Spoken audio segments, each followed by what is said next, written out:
Subscribe to Cheating Tales Lab. Now let's begin. Austin Cherry watched his daughter Melody trace her finger along the edge of the kitchen table, her 8-year-old mind clearly working through something she didn't want to say out loud. The morning light caught the soft brown curls that fell across her forehead, and he felt that familiar tightening in his chest, the one that came from loving someone so much it physically hurt. "Dad, can I ask you something?" Her voice was small, careful. Austin set down his coffee. "Always, sweetheart. Why don't Grandma and Grandpa like me?" The question landed like a punch. His wife Lori, standing at the stove, went completely still. Austin had spent 15 years as a crisis management consultant before burning out and switching to freelance writing. He'd talked corporations through scandals, coached executives through hostile takeovers, diffused situations that would have destroyed companies. But nothing in that career had prepared him for the devastation in his daughter's eyes. "What makes you think that?" He kept his voice level, though his jaw tightened.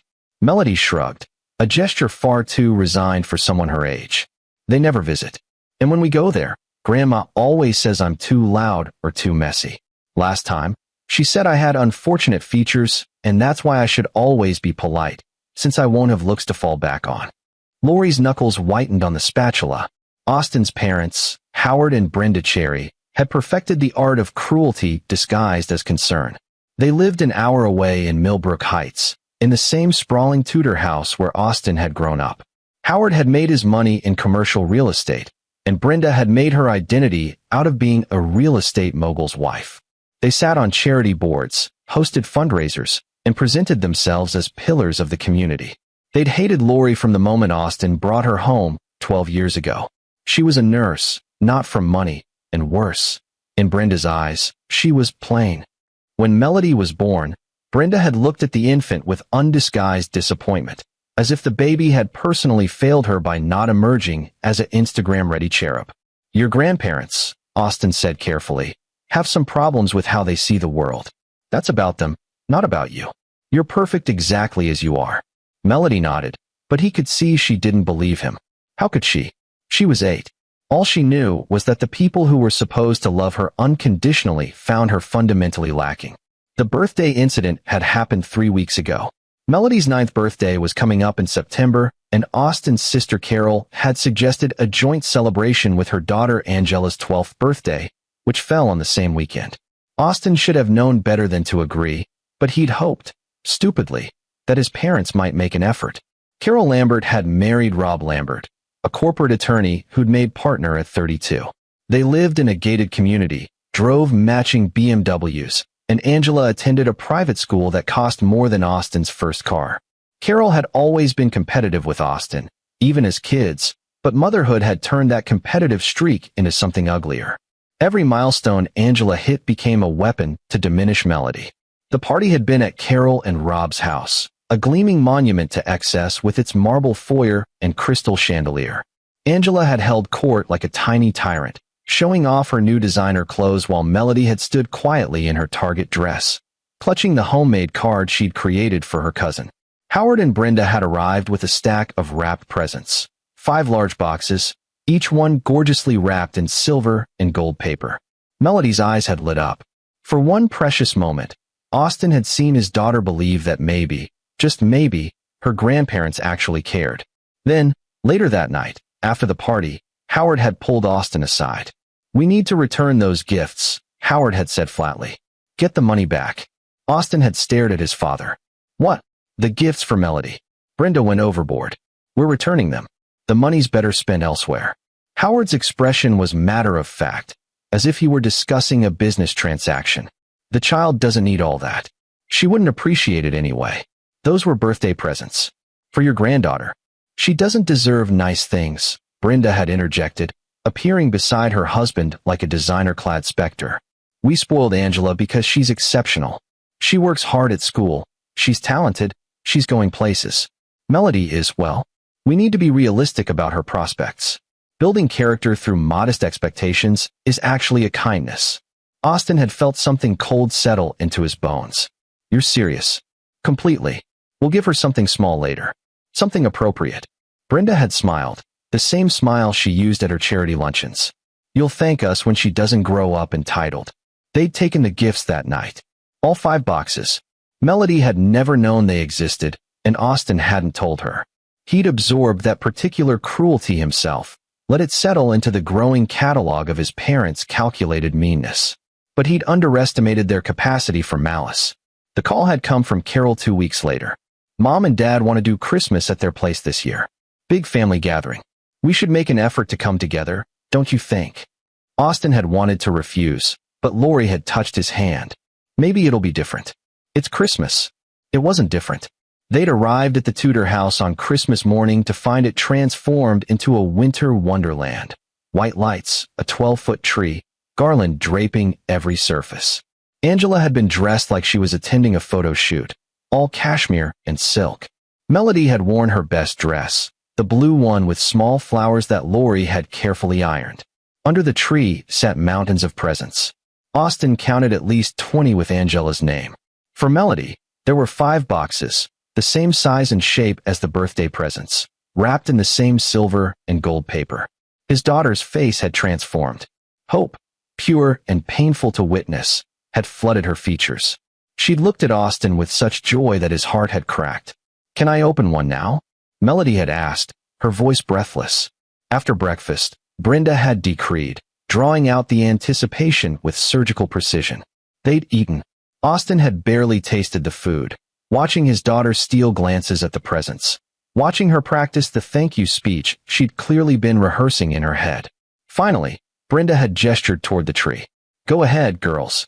Angela had torn into her presents with greedy efficiency. A new iPhone, designer clothes, expensive jewelry, a tablet, headphones, perfume.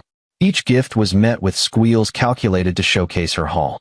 Melody had approached her 5 boxes reverently. She'd carefully peeled back the wrapping paper on the first box, folding it neatly because Lori had taught her not to waste things. Inside was another box. Inside that, another. And another. The boxes were empty. All 5 of them. Just nested layers of boxes, each one empty. Not even packing material.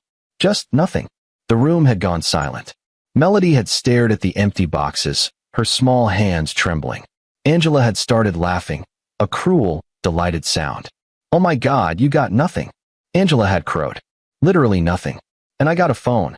She'd waved her new iPhone like a trophy. "I guess Grandma and Grandpa know who the favorite is." Melody hadn't cried. She'd gone very still, her face carefully blank in that way children learned when showing emotion only made things worse. But Austin had seen her expression in that moment before she'd locked it down. Devastation mixed with a terrible understanding, the final death of hope. Carol had smiled behind her wine glass. Rob had checked his phone, pretending not to notice. Howard had shrugged, and Brenda had actually laughed, a light, tinkling sound. "It's just a joke, sweetheart," Brenda had said. "Don't be so sensitive. We wanted to teach you not to be materialistic. Isn't that right, Howard?" Character building, Howard had agreed. Austin had stayed calm.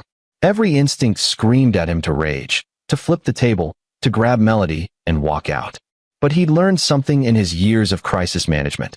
The person who loses control loses the game. Instead, he'd smiled, nodded, helped clean up the wrapping paper. He'd watched his daughter's humiliation with a face made of stone and a mind that was already working. Lori had been shaking when they'd gotten to the car. "Austin, not now," he'd said quietly. Not in front of Melody. That night, after Melody had cried herself to sleep, Lori had confronted him. "We're never seeing them again. Ever." "No," Austin had said. "We're not." "Good." She'd paused. "You're too calm." "Am I?" She'd studied his face, and something in her expression had shifted. "What are you planning?" Austin had thought about his daughter's face. About years of calculated cruelty. About his parents' smug certainty that their money and status made them untouchable. About Angela's mocking laughter and Carol's complicit smile. "I'm going to make one move," he'd said. "Just one. And their lives are going to unravel." Lori had been quiet for a long moment. Then, "Good. Now." 3 weeks later, Austin sat at his laptop in his home office. The coffee had gone cold, but he barely noticed. He'd spent the last weeks learning everything there was to know about his family's secrets.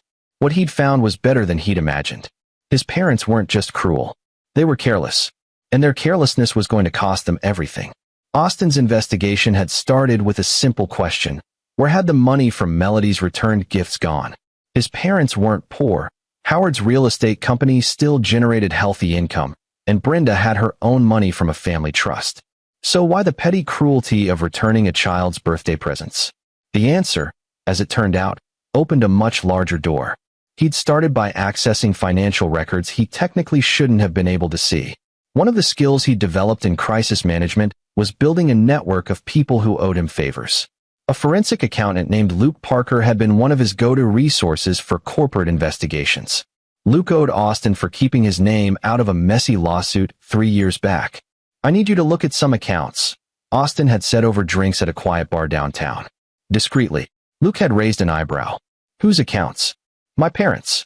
"This is personal, then." "Very." Luke had studied him for a moment, then nodded. "What am I looking for?" "Anything unusual. Anything that doesn't add up." It had taken Luke 5 days. When he'd called Austin back, there'd been something in his voice, a mixture of surprise and professional excitement. "Your old man's been very busy," Luke had said. "You want the highlight reel or the full breakdown?" "Start with the highlights." Howard Cherry sits on the board of the Millbrook Heights Community Foundation. Big charity, lots of donors, grants to local organizations. Very respectable. "I know all that. What you might not know is that your mother runs a subsidiary called the Youth Excellence Initiative. It's funded by the main foundation, supposed to provide scholarships and enrichment programs for underprivileged kids." Austin had felt something cold start to form in his chest. "Go on."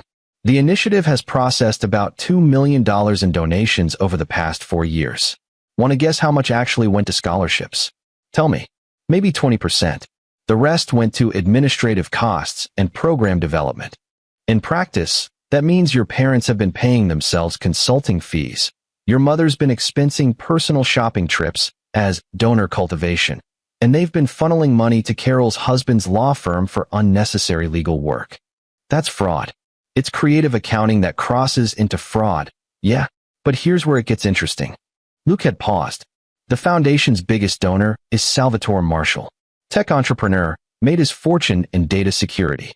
Very wealthy, very private, and very serious about his charitable giving. He's contributed over $800,000 to the Youth Excellence Initiative specifically because his daughter died young and he wanted to help other kids. Austin had closed his eyes. Of course his parents would steal from a grieving father's memorial fund. "Marshall has no idea the money's being misused," Luke had continued. "The reports your parents send him are completely fabricated. Fake scholarship recipients, staged photos, the works. If he found out, what would happen? Best case scenario? Massive lawsuit, criminal investigation, complete destruction of their reputation. Worst case? Marshall's the kind of guy who has resources to make problems disappear, if you know what I mean." Austin had known exactly what he meant. "There's more," Luke had added. "Your sister Carol? She's been running her own side hustle. The initiative supposedly hired her as a youth development consultant at $15,000 a month. For that money, she's produced exactly 3 PowerPoint presentations in 2 years. They're all in on it. Family business," Luke had agreed. "The really beautiful part is that they've gotten sloppy. They're confident nobody's looking, so they've stopped covering their tracks well. Everything's documented. I could build a case that would destroy them in about 3 days if I had to testify." Austin had sat with that information for a long moment. "Then, how much did my parents spend on Angela's Christmas presents?" "According to your mother's expense reports, which she stupidly filed under the initiative, about $7,000. All of it claimed as youth program materials. And my daughter's returned birthday presents? $3,000 in returns, which never went back to the foundation. It went straight into a personal account. They literally stole from a children's charity to pocket $3,000. Austin had felt something settle into place. Not anger, but something colder and more focused. "Luke, I need you to do something for me." "Name it." "I need a complete package. Every transaction, every fabricated report, every expense claim. Everything that proves what they've been doing. Can you build that?" "Already started. Give me a week to make it bulletproof." "One more thing. Can you do this without them ever knowing it was me?"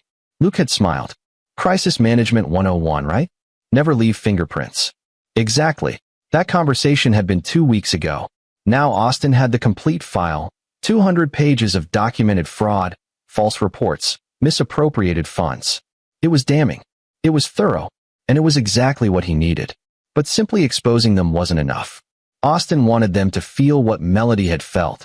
That moment when you realize the people who were supposed to protect you have betrayed you instead. He wanted them to understand that their cruelty had consequences. He needed them to destroy themselves. Austin opened his encrypted messaging app and typed a message to a number he hadn't used in 3 years. "Guy, I need to talk. Are you still in the information business?" The response came back in under a minute. "Austin Cherry. Thought you'd gone straight. What do you need?" Guy Mercer was what people in certain circles called a reputation specialist. He didn't hack, exactly. He just knew how to make information appear in the right places at the right times. Austin had used him twice during his crisis management days, both times to leak carefully curated information that had forced hostile actors to back down. "I need a campaign," Austin wrote. "Complex, multi-stage, targeted. Can we meet?" "Tomorrow, same place as last time." Austin closed the laptop and leaned back. The plan was forming, piece by piece. His parents' greed had made them vulnerable. Their arrogance had made them careless. And their cruelty had given him the motivation to do what needed to be done.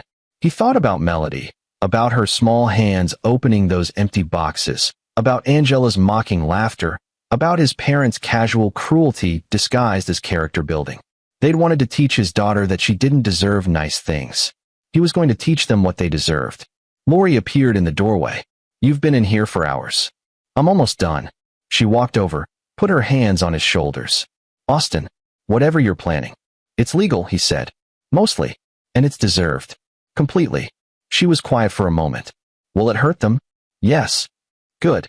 She kissed the top of his head. "Just be careful. I don't want you becoming like them." "I won't," he promised. "This isn't about cruelty. This is about consequences."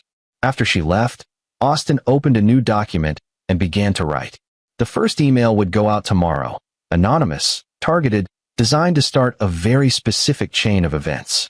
His parents had spent years building a facade of respectability. He was going to use that facade to crush them, and they would never see it coming. Guy Mercer looked exactly the same as he had 3 years ago. Average height, average build, average features. The kind of face you'd forget 5 minutes after meeting him, which was precisely why he was so good at what he did. They met at a coffee shop in a strip mall 30 miles from Millbrook Heights. Guy was already there when Austin arrived, sitting in a back corner with his laptop and a green tea. "You look good," Guy said as Austin slid into the booth. "Fatherhood agrees with you. Cut the small talk. Are you still doing this kind of work?" "Depends on the work." Guy's expression was neutral. "I've gotten more selective. Less corporate espionage. More. Let's call it social engineering for good causes." Austin pulled out a USB drive and placed it on the table. "Everything's on here. Financial records, fabricated reports, evidence of charity fraud. My parents and sister have been stealing from a children's fund for years. The biggest donor is Salvatore Marshall." Guy's eyes widened slightly. "The Salvatore Marshall? Tech billionaire Marshall." "The same. He's been donating to a memorial fund in his daughter's name. My parents have been using it as a personal piggy bank." "Jesus." Guy picked up the USB drive, turning it over in his fingers. "You want me to leak this?" "Not yet. That's the endgame. First, I need you to do something more subtle." Guy smiled. "Now you're speaking my language. What's the play?" Austin leaned forward. "My parents' entire identity is built on being respectable. They sit on boards, host fundraisers, present themselves as pillars of the community. That respectability is armor. I need you to start cracking that armor without them realizing what's happening. Death by 1,000 cuts." "Exactly. I want rumors. Small ones at first. Nothing actionable, just whispers. Questions about where the foundation's money is really going. Concerns about effectiveness. Anonymous tips to the local newspaper about how few kids actually benefit from the Youth Excellence Initiative compared to how much money it takes in." Guy was nodding, already thinking. "Plant the seeds. Let people start asking questions. By the time the real evidence comes out, there's already a narrative in place. Right? But there's a second part." Austin pulled out his phone and showed Guy a photo of Carol and Rob Lambert at a charity gala. "My sister and her husband. They're complicit in the fraud, but they think they're untouchable. Rob's a partner at Brennan and Associates. Carol's identity is wrapped up in being the successful daughter, the perfect mother, the rising star in Millbrook Heights society. You want to separate them from your parents before everything collapses. Austin smiled. I want them to turn on each other. Rob's a lawyer. He knows fraud when he sees it. Right now, he's happy to benefit from it. But if he thinks he might get caught, he'll save himself. I need you to make him paranoid. Anonymous tips to the State Bar Association? Too obvious. No, I want this to feel organic. Start with the law firm. Plant stories about how the foundation's legal fees seem excessive. Get other board members asking questions about why Brennan and Associates gets so much work. Make Rob feel exposed at his firm. Once he's scared, he'll distance himself from my parents to protect his partnership. Guy was typing notes. And once Rob distances himself, Carol will panic. Carol's entire self-worth comes from status. If Rob's worried, she'll do anything to protect their position, including throwing my parents under the bus if she has to. Divide and conquer. Guy looked up from his laptop. You've really thought this through. I've had time. What about the daughter? Angela, right? The one who mocked your kid. Austin's expression hardened. She's 12. She's cruel. But she's learned it from the adults around her. I'm not targeting a child. Fair enough. Though kids can be vicious. Guy paused. What's the timeline? 3 months. I want this to build slowly. By the time Marshall finds out what they've done, there should already be a chorus of voices questioning the foundation. When the evidence comes out, it should feel inevitable, not surprising. And you want to stay completely out of it. Completely invisible. As far as anyone knows, I'm just the estranged son who stopped coming to family events. If this traces back to me, it loses power. Guy studied him for a long moment. This is personal. Very. They hurt your daughter. Austin didn't answer. He didn't need to. Okay, Guy said finally. I'll do it. But I need you to understand something. Once this starts, it takes on a life of its own. You're setting a boulder rolling downhill. You can't control exactly where it ends up. I know. People might get hurt who you don't intend to hurt. As long as my parents, Carol, and Rob get what's coming to them, I can live with collateral damage. Guy closed his laptop. Then we're in business. I'll need 2 weeks to set up the infrastructure. Fake accounts, anonymous email addresses, burner phones. Then the campaign starts. You'll see the first moves in about 3 weeks. Perfect. They shook hands. As Austin stood to leave, Guy called after him. Cherry. Yeah. Whatever they did to your kid, I hope this gives you some peace. Austin thought about Melody's face on Christmas morning. It will. He drove home through light rain, his mind already moving to the next phase. Guy would handle the reputation campaign, but Austin had his own role to play. He needed to make sure that when everything collapsed, there was evidence, irrefutable, documentable evidence, of his parents' reaction. He needed them on record being exactly who they were. That meant one more family dinner. His phone rang as he pulled into his driveway. Carol's name flashed on the screen. He almost didn't answer, then thought better of it. Carol. Austin, thank God. I've been trying to reach you. I've been busy. What do you want? Mom and Dad want to apologize. About Christmas. They realized the joke went too far. Austin felt a spike of cold anger. Joke. They were still calling it a joke. That's big of them, he said flatly. They want to make it right. They're planning a do-over, a New Year's dinner. Big family gathering. They want to give Melody real presents this time. Make it up to her. Why would I subject my daughter to that again? Because they're family, Austin. Because holding grudges doesn't help anyone. Carol's voice took on a wheedling tone. Besides, Angela feels bad about teasing Melody. She wants to apologize too. Austin doubted that very much. Angela had probably been coached to apologize as part of damage control. Brenda couldn't stand the idea that anyone might think poorly of their family. But a New Year's dinner, that could be useful. I'll think about it, Austin said. Really? Carol sounded surprised. I thought you'd refuse outright. Melody deserves to see her grandparents make an effort. If they're serious about apologizing, I should give them a chance to do it. Oh, Austin, that's wonderful. I'll tell Mom. She'll be so relieved. You know how she worries about family unity. Family unity. Right. After they hung up, Austin sat in his car, thinking. A New Year's dinner would put everyone together. If he recorded it, carefully, legally, he could document their real attitudes. Not the public face they showed the world, but the private cruelty they reserved for family. He pulled out his phone and sent a text to Luke Parker. Need recording equipment. Legal for single-party consent in this state. Can you source it? The reply came quickly. Consider it done. I'll have it to you by Friday. Austin smiled. The pieces were falling into place. He walked into his house to find Lori helping Melody with homework at the kitchen table. His daughter looked up, and for a moment, he saw such trust in her eyes that it nearly broke him. "Hey, Dad. We're doing fractions. How's it going?" "Hard. But Mom's helping." He ruffled her hair gently. "You're smart. You'll figure it out." After Melody went to bed, he told Lori about Carol's call. "They want another chance to hurt her," Lori said immediately. "I know, but I'm going to use it." "How?" "I'm going to record everything.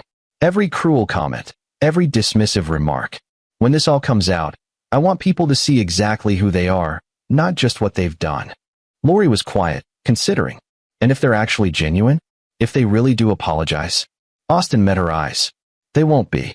People like my parents don't change. They'll be charming and apologetic in public, but the moment they think no one important is listening, the mask will slip. It always does." "You sound very sure."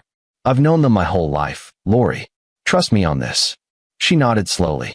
"Okay, but I'm coming with you. And if they say one wrong word to Melody, we leave. I don't care about your plan." "Deal." That night, Austin lay awake, thinking about the machinery he'd set in motion. Guy would start the Whisper campaign within weeks. The anonymous tips would begin flowing to local journalists, board members, concerned citizens. Questions would be asked. Audits might be requested. And in the middle of it all, his parents would sit at their New Year's dinner table, completely unaware that their world was already crumbling.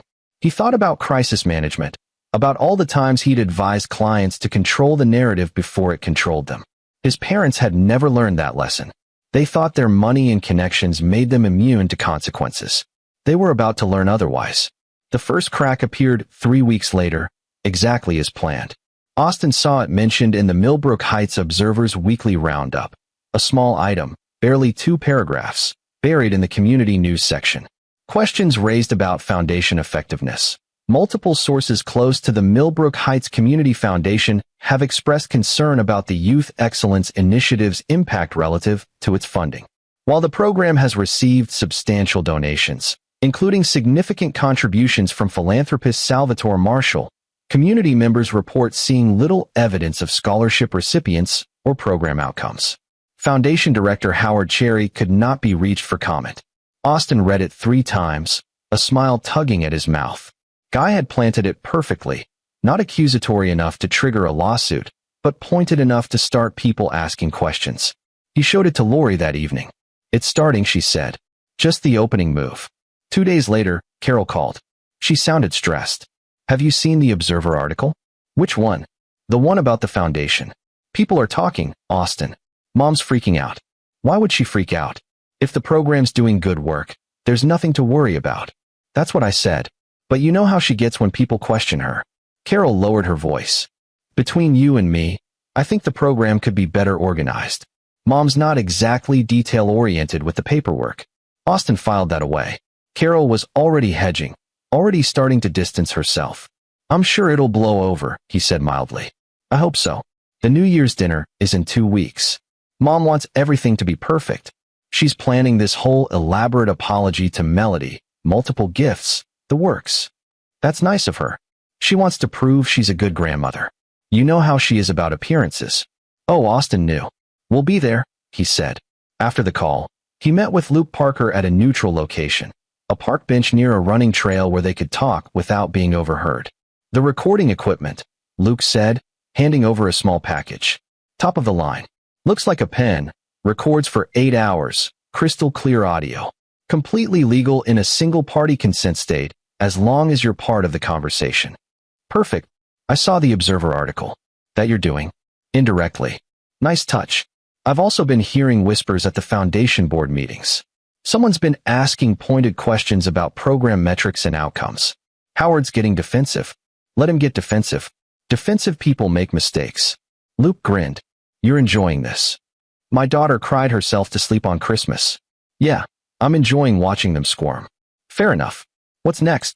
"I need you to do something for me. I need you to reach out to Rob Lambert. Quietly, through a third party. Let him know that the State Bar Association is reviewing complaints about lawyers who do work for nonprofits without proper competitive bidding. You want to scare him. I want him to realize he's exposed. Rob's smart enough to know that if the foundation goes down, His firm's relationship with it becomes toxic.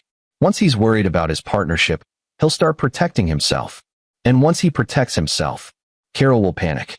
And once Carol panics, she'll turn on my parents to save her own reputation.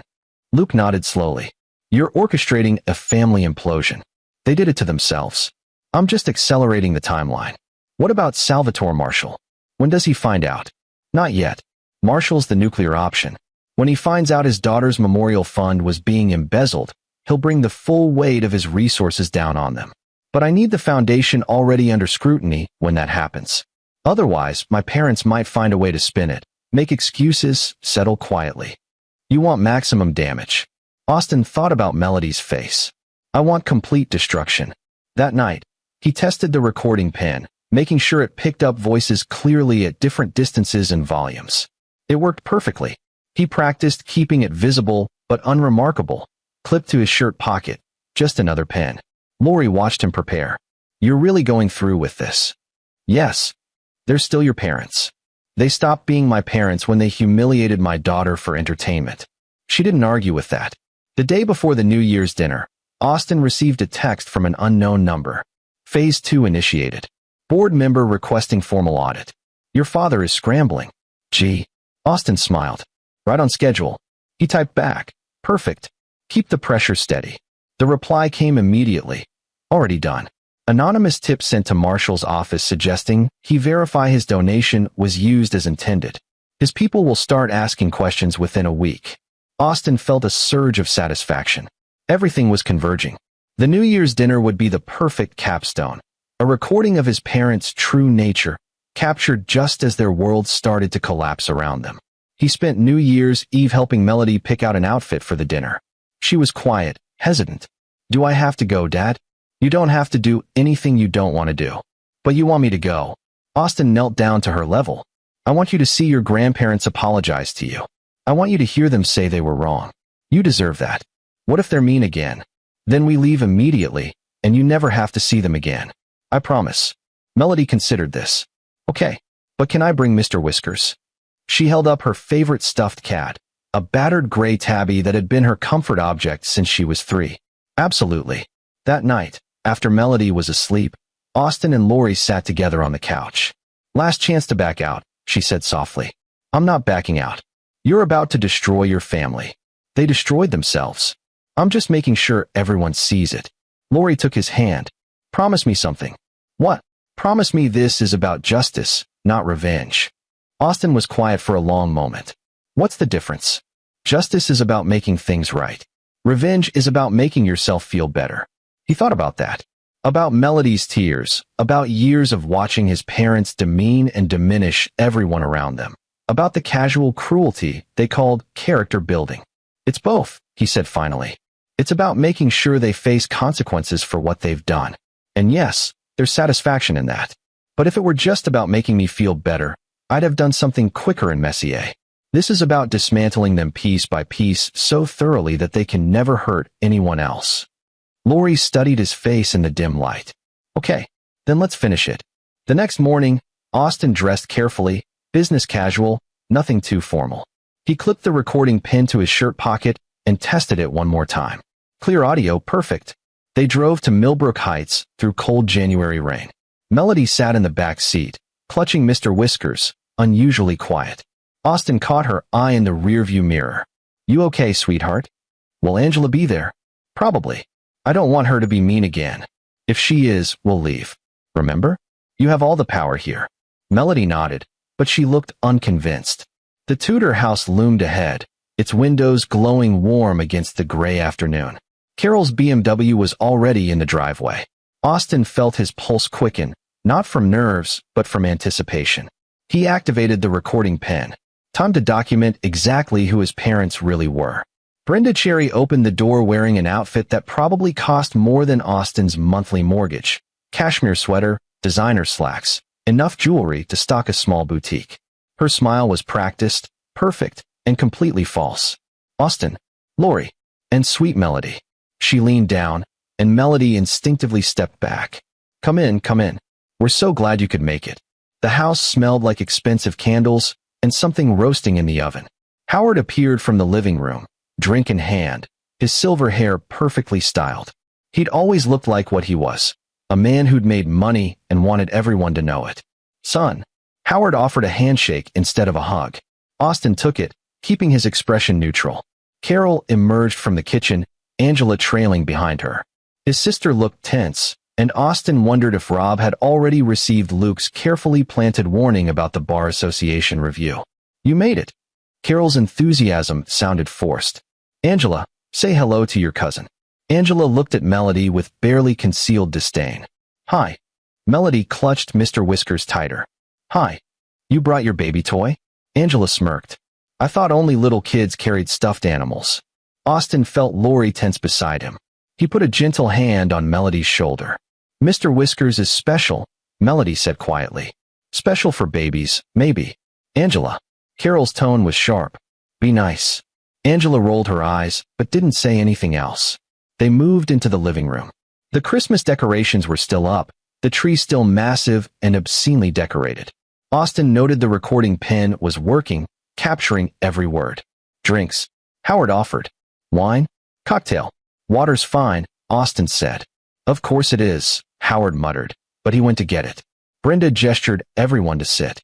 She'd arranged the seating deliberately, Melody next to her on the couch, Austin and Lori across from them, controlling the optics. "So," Brenda began, her voice saccharine, "we wanted to have this dinner because we owe Sweet Melody an apology." Melody looked up, surprise and hope warring on her face. "The Christmas joke went too far," Brenda continued. "We thought it would be funny, a little lesson about not being materialistic, but we see now that it was hurtful." "You gave me empty boxes," Melody said softly. "Yes, well." Brenda's smile tightened. "We wanted to teach you a lesson, but perhaps the method was not ideal." "You humiliated her in front of the whole family," Lori said, her voice controlled but hard. "Now, Lori, let's not be dramatic." Brenda waved her hand dismissively. "It was just family, and children are resilient." "Melody's fine, aren't you, dear?" Melody didn't answer. Howard returned with drinks. "The point is, we're sorry it upset you. We're going to make it right." "How?" Austin asked. "Well, we have gifts for Melody. Real ones this time." Brenda gestured to several wrapped boxes under the tree. "And we wanted to explain something to you, Austin, about the original birthday presents." "Here it comes," Austin thought. "We had to return those gifts," Howard said, settling into his chair. "There were financial considerations you weren't aware of." "Financial considerations," Austin repeated flatly. "The foundation has been under some scrutiny lately. Unfair scrutiny, mind you, but scrutiny nonetheless. We needed to be very careful about our spending." Austin felt a cold satisfaction. They were going to justify it. "So you stole from a 9-year-old to save money?" Lori's voice was ice. "We didn't steal anything," Brenda snapped, her mask slipping slightly. "The money went back into the foundation, into programs that help multiple children, not just one spoiled." She caught herself. "Not just one child." "You were going to say spoiled," Austin noted. "About my daughter." "I was not." "You were. The recording will show it." There was a beat of silence. Howard's eyes narrowed. "Recording?" Austin touched the pen in his pocket. "Washington is a single-party consent state. I've been recording since we walked in." Carol went pale. "Austin, you can't." "I can. And I am. Because I want documentation of who you people really are when you think no one important is listening." "This is outrageous," Howard sputtered. "You come into our home. Your home where you humiliated my daughter. Where you stole her birthday presents and gave her empty boxes for Christmas. Where you let Angela mock her. Yes, Dad, I came into that home, and I'm recording every word." Brenda's face had gone hard. "This is why Melody has problems, you know. You coddle her. You let her be weak and sensitive instead of toughening her up. She's 8 years old, and already a disappointment." The words came out sharp, unfiltered, just like you were at her age. Soft, emotional. "We tried to fix it with you, but you never learned. Now you're raising her to be the same way." There it was. The truth, captured perfectly. Lori stood up. "We're leaving." "Sit down," Howard commanded. "We're not finished." "Oh, we're finished," Austin said, standing as well. "We're very finished. But before we go, I want to give you some information." "What information?" Carol's voice was shrill. "The Millbrook Heights Community Foundation is being audited. A formal audit, requested by board members who have concerns about the Youth Excellence Initiative's effectiveness. Howard's face went red. Who told you that? I have friends. They tell me things. They also tell me that Salvatore Marshall's office has started asking questions about how his donations are being used. Brenda and Howard exchanged looks. Carol had gone absolutely white. You did this, Howard said, his voice low and dangerous. You started this audit. I didn't start anything. I just made sure the right people started asking the right questions. Austin smiled. Questions like, where did the money go? Why are there so few actual scholarship recipients? Why does Brennan and Associates get paid $15,000 a month for minimal work? Why does Brenda expense shopping trips to Nordstrom as donor cultivation? You're insane, Brenda hissed. I'm thorough. There's a difference. Rob Lambert appeared from the hallway, where he'd apparently been listening. Austin, if you have accusations to make. Not accusations. Facts. Documented facts. 200 pages of financial records showing systematic fraud. Misappropriation of charitable funds. Fabricated reports. The works. You're bluffing, Howard said. Am I? Then I guess you have nothing to worry about when Marshall's forensic accountants start digging. Or when the IRS gets an anonymous tip. Or when the local news does a follow-up on that Observer article. Carol grabbed Austin's arm. You can't do this. You'll destroy the family. Austin looked at her hand on his arm, then at her face. You did this. All of you. You stole from a children's charity. You humiliated a little girl for fun. You think money and status make you untouchable. I'm just proving you wrong. He gently removed Carol's hand. Come on, Lori. Melody. We're done here. As they walked toward the door, Brenda's voice rang out, shaking with rage. You ungrateful little shit. After everything we've done for you, this is how you repay us. Austin turned back. Everything you've done for me? You mean the constant criticism? The emotional manipulation? The message that I was never good enough? Yeah, thanks for all that. We made you strong, Howard said. We made you successful. No, I became successful despite you, not because of you. And now you're going to learn what consequences feel like. Angela, who'd been silent through all of this, suddenly spoke up. I'm glad Melody got empty boxes. She deserves it for being such a weirdo. Melody, standing beside Austin, finally spoke. Her voice was small, but clear. I'm not a weirdo. You're just mean. Angela laughed. At least I'm not poor and ugly. Austin felt Lori grip his arm, holding him back from saying what he wanted to say to a 12-year-old. Instead, he looked at Carol. That's your daughter. That's what you're raising. Carol opened her mouth, closed it, then said weakly, she's just repeating what she hears. Yes, Austin agreed. She is. And now it's all recorded. They left. Austin carried the recording pen carefully, making sure it stayed active until they were in the car. Then he turned it off, let out a long breath, and looked at Melody in the rearview mirror. I'm proud of you, sweetheart. What you said to Angela, that took courage. Melody's eyes were wet, but she wasn't crying. Are we never going back? Never, Lori promised. Good. As they drove away, Austin's phone began buzzing. Text after text from Carol, from his parents, alternating between rage and panic and attempts at reconciliation. He ignored them all. He had what he needed. The recording would prove exactly who they were. When combined with the financial evidence and the coming audit, it would paint a complete picture, not just of fraud, but of the kind of people who would commit that fraud. The kind of people who gave a child empty boxes for Christmas. The audit results came back 6 weeks later. Austin knew before the official announcement because Luke called him, his voice tight with professional excitement. It's even worse than we thought. Howard and Brenda embezzled over $1 million. They've been doing it for years. The foundation is considering criminal charges. And Marshall got the preliminary findings yesterday. His lawyers are already drafting a lawsuit. But that's not the best part. What's the best part? Rob Lambert went to the State Bar Association himself.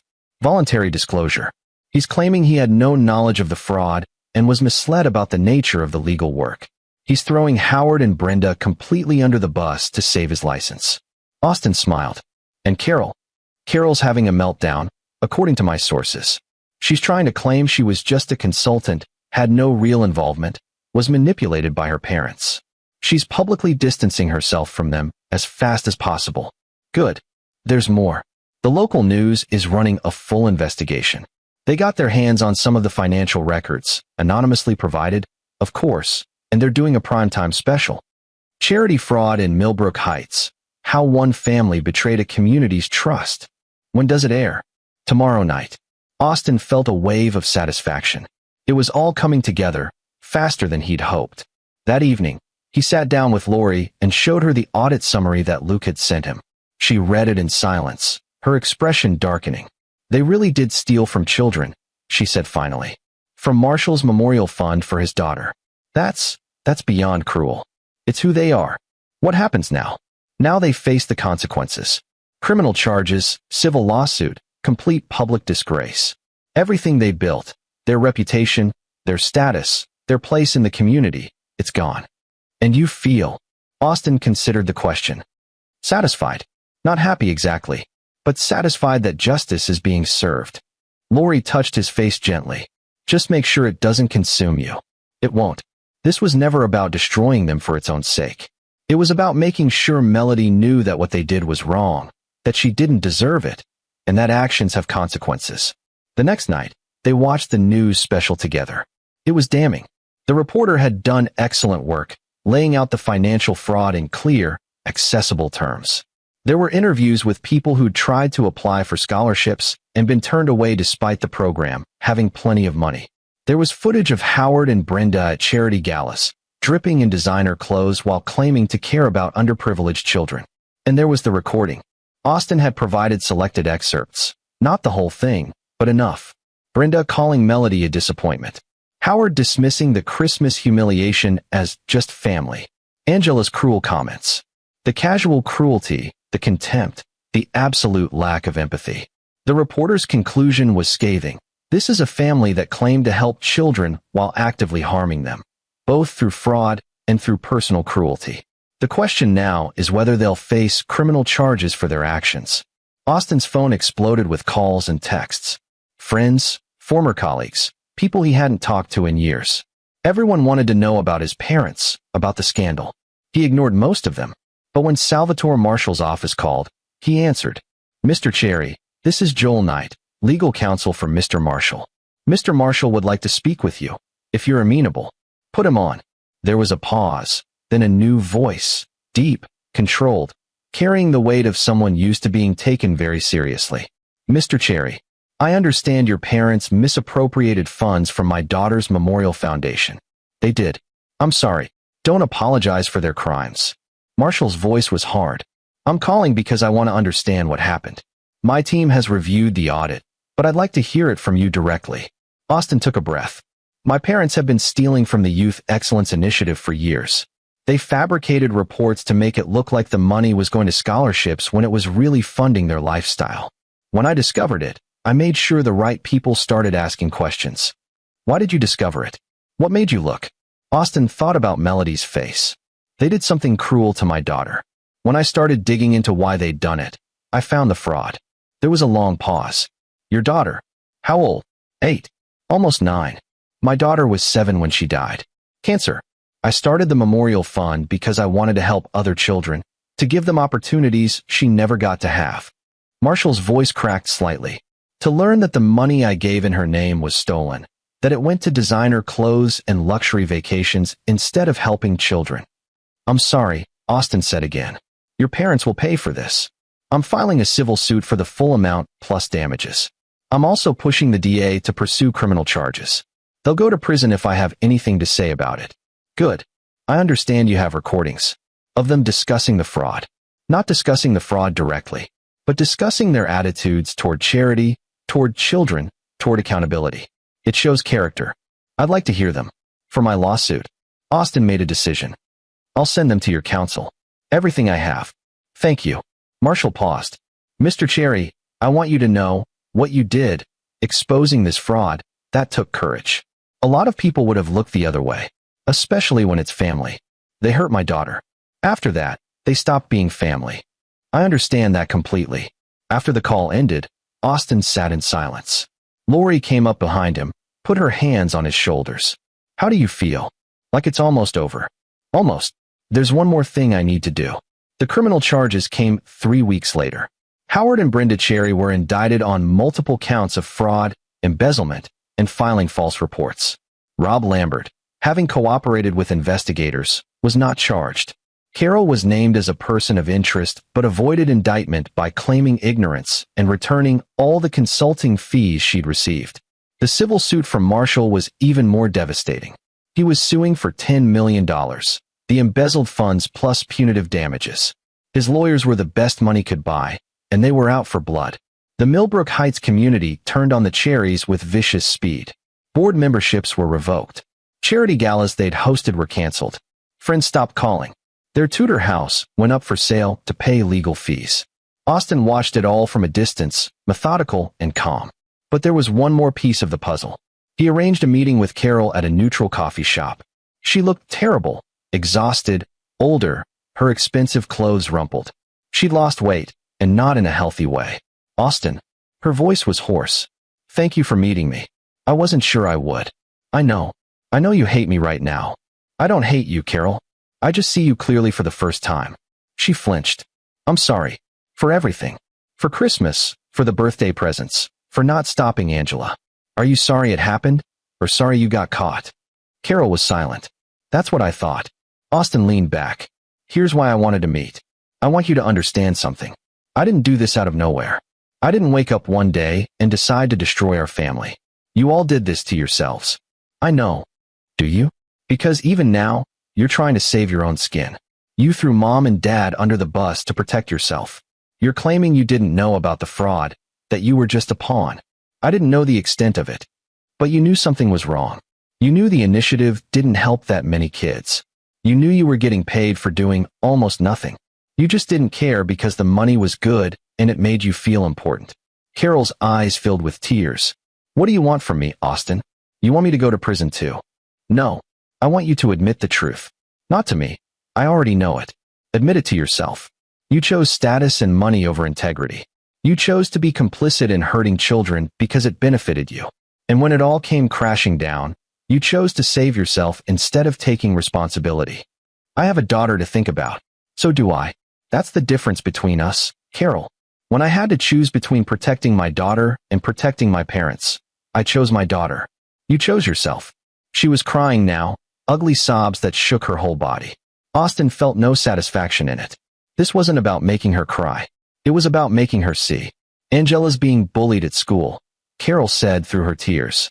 Because of the scandal. The other kids are calling her family criminals and thieves. She came home yesterday with bruises. Someone pushed her down. Austin thought about Melody, about empty boxes and mocking laughter. He thought about how easy it would be to say Angela deserved it. But Angela was 12. She'd learned cruelty from the adults around her. Get her out of that school, Austin said. Transfer her somewhere no one knows your name. Start over. And while you're at it, teach her how to be a better person than you were. How?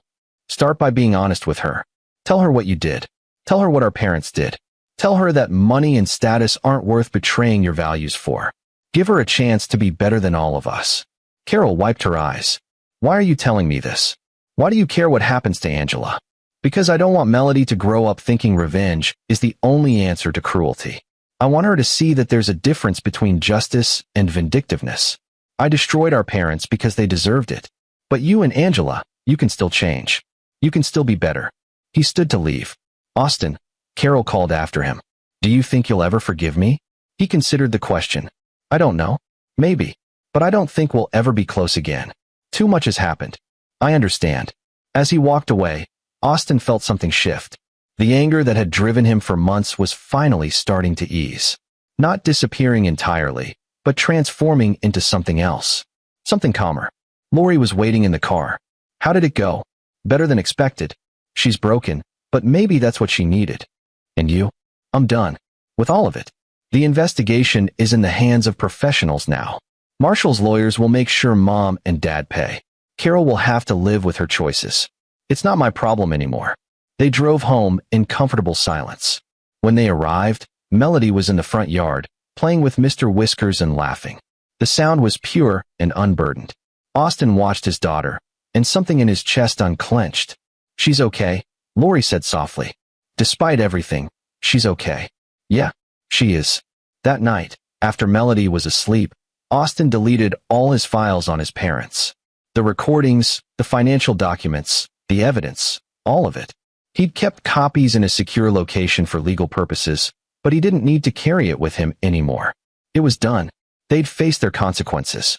Melody was safe. That was enough.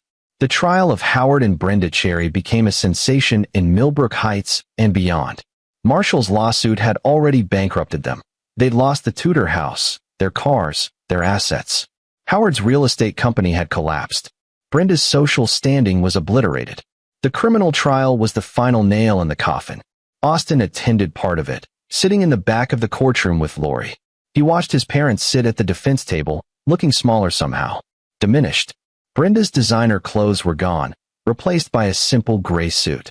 Howard's silver hair had gone completely white from stress. The prosecutor laid out the case methodically. Financial records, fabricated reports, testimony from would-be scholarship recipients who'd been turned away. The recordings Austin had provided, carefully edited to show character without violating any privacy laws, played for the jury. Melody's voice, small and brave. "I'm not a weirdo. You're just mean." Brenda's response, cold and dismissive. "Already a disappointment. Just like you were at her age." The jury's expressions hardened. Salvatore Marshall testified about his daughter, about why he'd created the memorial fund, about his horror at discovering the money had been stolen. His testimony was powerful, emotional, devastating. The defense tried to paint Howard and Brenda as well-meaning people who'd made accounting mistakes. It didn't work. The evidence was too overwhelming. The verdict came back after 3 days of deliberation, guilty on all counts. Sentencing was set for 2 months later. Austin didn't attend the sentencing hearing. He read about it in the news instead. Howard received 8 years in federal prison. Brenda received 6. They would be in their 70s when they got out, their reputations destroyed, their fortune gone. The judge's comments, reported in the newspaper, were scathing. This was not a crime of necessity or desperation. This was greed, pure and simple. You stole from a fund meant to honor a dead child and help living children. You showed no remorse, only entitlement. This sentence reflects the severity of your betrayal of public trust. Austin read the article twice, then folded the paper and set it aside. It was over. "How do you feel?" Lori asked that night. Austin thought about it. "Satisfied. Not happy. I don't think I'll ever be happy about what happened to our family. But satisfied that justice was served." "Do you have any regrets?" "Only that it had to happen at all. That they were the kind of people who would do this. But no, I don't regret exposing them." Melody came downstairs, rubbing her eyes. "Dad, I had a bad dream." Austin pulled her into his lap. "Want to talk about it?" "I dreamed about Grandma and Grandpa. They were being mean again." "Well, you know what? You don't have to worry about that anymore. They can't be mean to you ever again. Because they're in jail?" She knew the basics, that her grandparents had done bad things and were being punished for it. Austin and Lori had explained it in age-appropriate terms. Because they're in jail, yes. But also because even if they weren't, we wouldn't let them near you. Your mom and I will always protect you. "I know." Melody leaned against his chest. "Dad, did you make them go to jail?" "I made sure people knew the truth about what they did. The jail part was their own fault." She was quiet for a moment. "Good. They were mean." "Yes, they were. But you're not mean. Even though you stopped them." Austin kissed the top of her head. "That's the difference, sweetheart. I stopped them without being cruel. That's how you stand up to bullies, with truth and justice, not by becoming like them." "Okay." She yawned. "Can I sleep in your bed tonight?" "Of course." As they settled into bed, Melody between Austin and Lori, Mr. Whiskers clutched in her arms. Austin thought about the journey of the past 6 months. From that terrible Christmas morning to this moment of peace. His parents had tried to teach Melody that she didn't deserve nice things, that she was somehow less than others.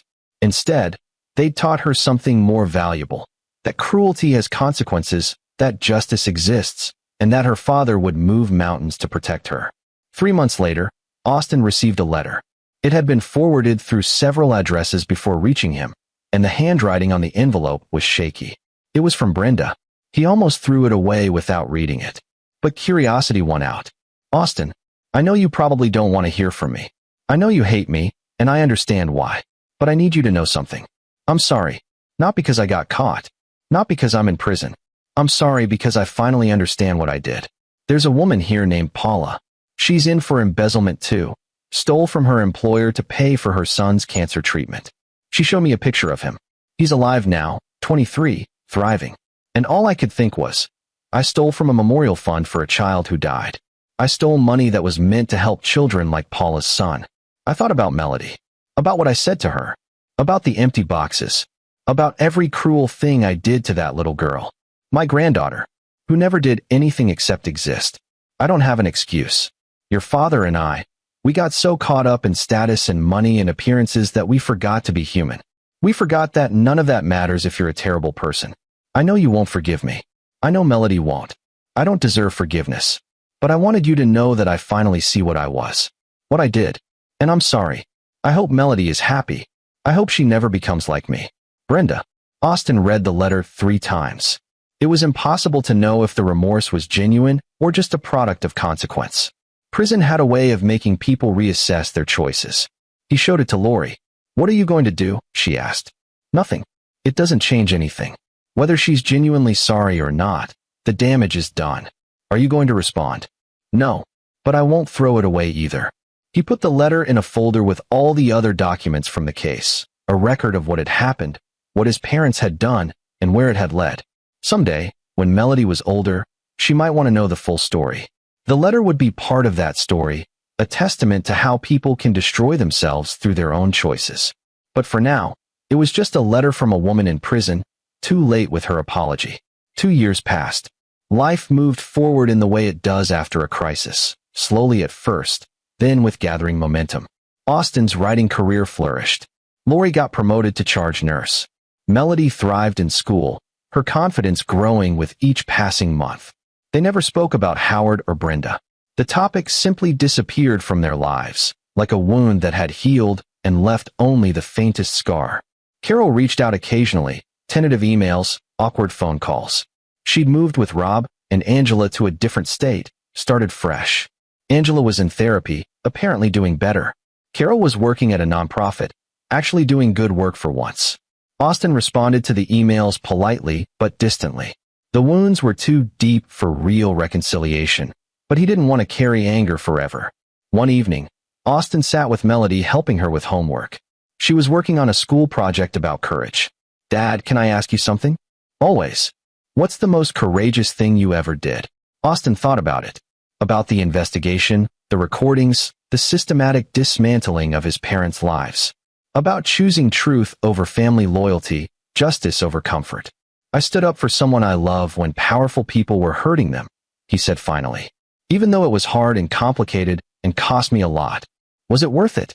He looked at his daughter, confident now, happy, no longer carrying the weight of his parents' cruelty.